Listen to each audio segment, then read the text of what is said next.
You know, it's one of humanity's darkest paradoxes.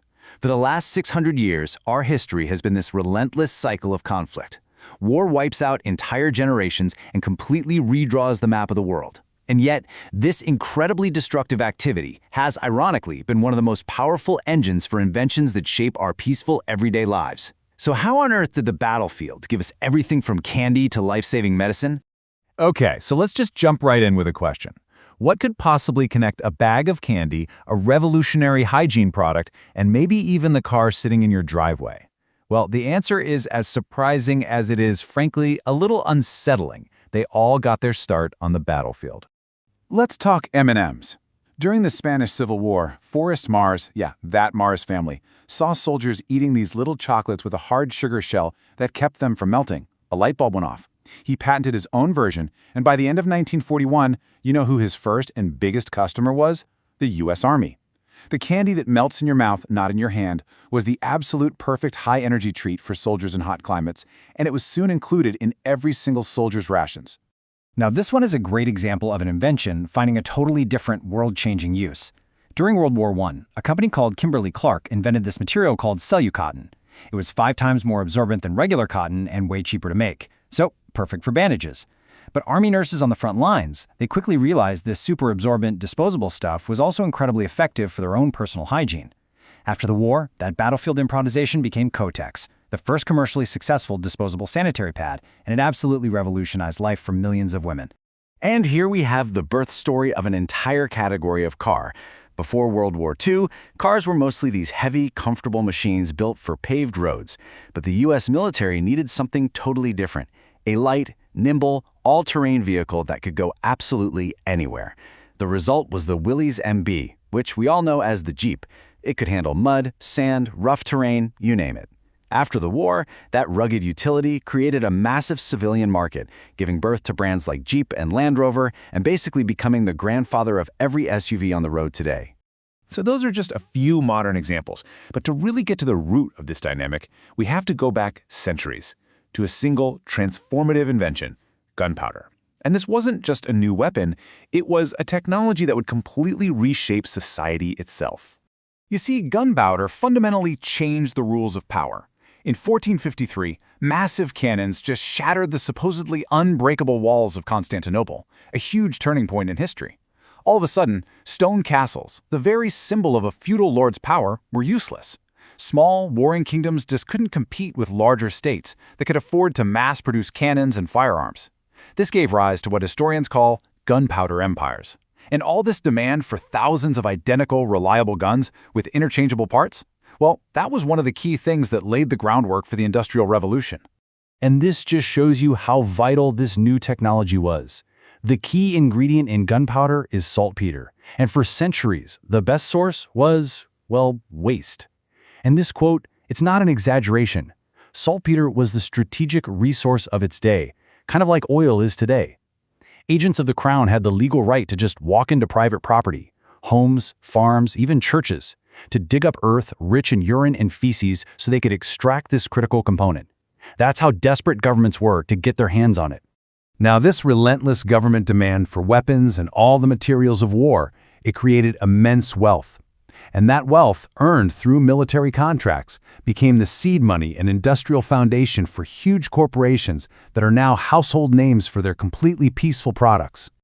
This list is kind of wild when you really look at it. DuPont began as a gunpowder manufacturer, eventually becoming the main supplier to the U.S. military.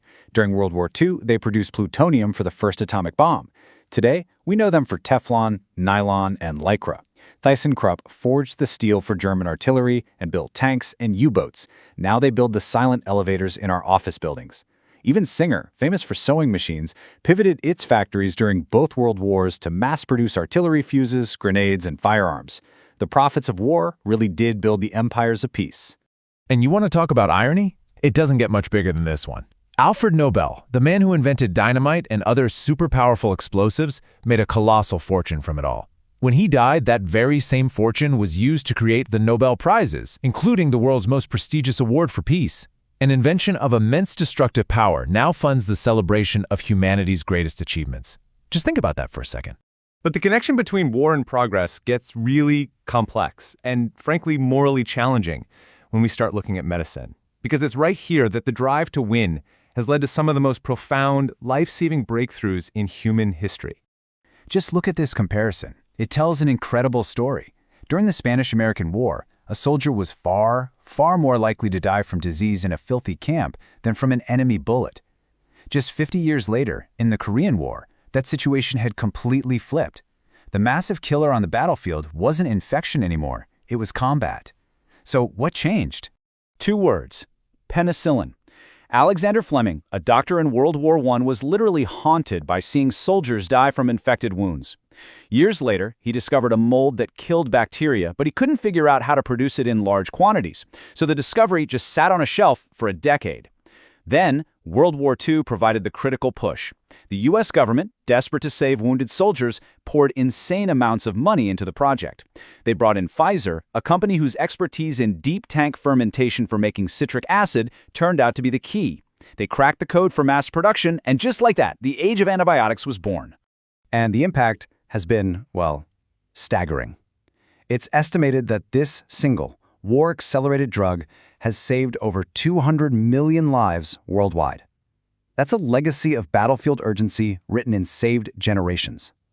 It's almost impossible to even wrap your head around a number that big. But that urgency has a dark side too. In World War II, the US military had to protect troops in the Pacific from insect-borne killers like malaria and typhus. The powerful pesticide DDT was the answer. In peacetime, a substance known to cause convulsions in lab animals would have faced years and years of testing. But in war, the mindset is win at all costs. DDT was rushed into service, sprayed on everything, and it successfully stopped epidemics. The devastating environmental consequences wouldn't be understood until decades later. War pushes forward, and it often shoves caution right out of the way. Now, this cycle isn't just some historical curiosity. This whole dynamic of military need, driving technology, that then spills over into our civilian lives, it's happening right now, probably faster than ever before. And this right here shows how the old model is being completely flipped on its head. It used to be that military tech was big, expensive, and eventually trickled down to us. Today, cheap, adaptable civilian technology is revolutionizing the battlefield. A first-person view or FPV drone that costs maybe $500 can be weaponized to take out a multi-million-dollar tank. This has completely changed the economics of modern warfare, making these little drones as impactful as the Kalashnikov rifle was in its day. I mean, think about it. Drones began as consumer gadgets for photographers and hobbyists. Now, they are absolutely indispensable tools for military reconnaissance, artillery spotting, and precision strikes. And the cycle's going to continue. The advancements in AI, autonomous navigation, and swarm technology being perfected for these drones on the battlefield today, they will almost certainly become the backbone of tomorrow's automated civilian delivery services. All of this, from chocolate to life-saving antibiotics to autonomous drones, it forces us to confront a really uncomfortable question about ourselves and the nature of progress. So why is war such a powerful accelerator? It's because it creates this unique set of conditions. You have virtually unlimited funding, a life-or-death sense of urgency, and a really high tolerance for risk and failure. In peacetime, we test, we debate, we move cautiously. In wartime, we throw everything at the wall to see what sticks, because the alternative is defeat. So the question we have to ask ourselves is, can we summon that same focus and drive to solve our greatest challenges, like climate change or disease, without the horrific motivation of war? This quote really gets to the heart of the ultimate challenge, doesn't it? The fact that we have so often relied on our most barbaric instinct to produce our most brilliant innovations, it suggests a profound weakness. Maybe real progress isn't just about what we invent, but learning how to invent, to strive, and to achieve our greatest potential without needing an enemy to fight. What do you think?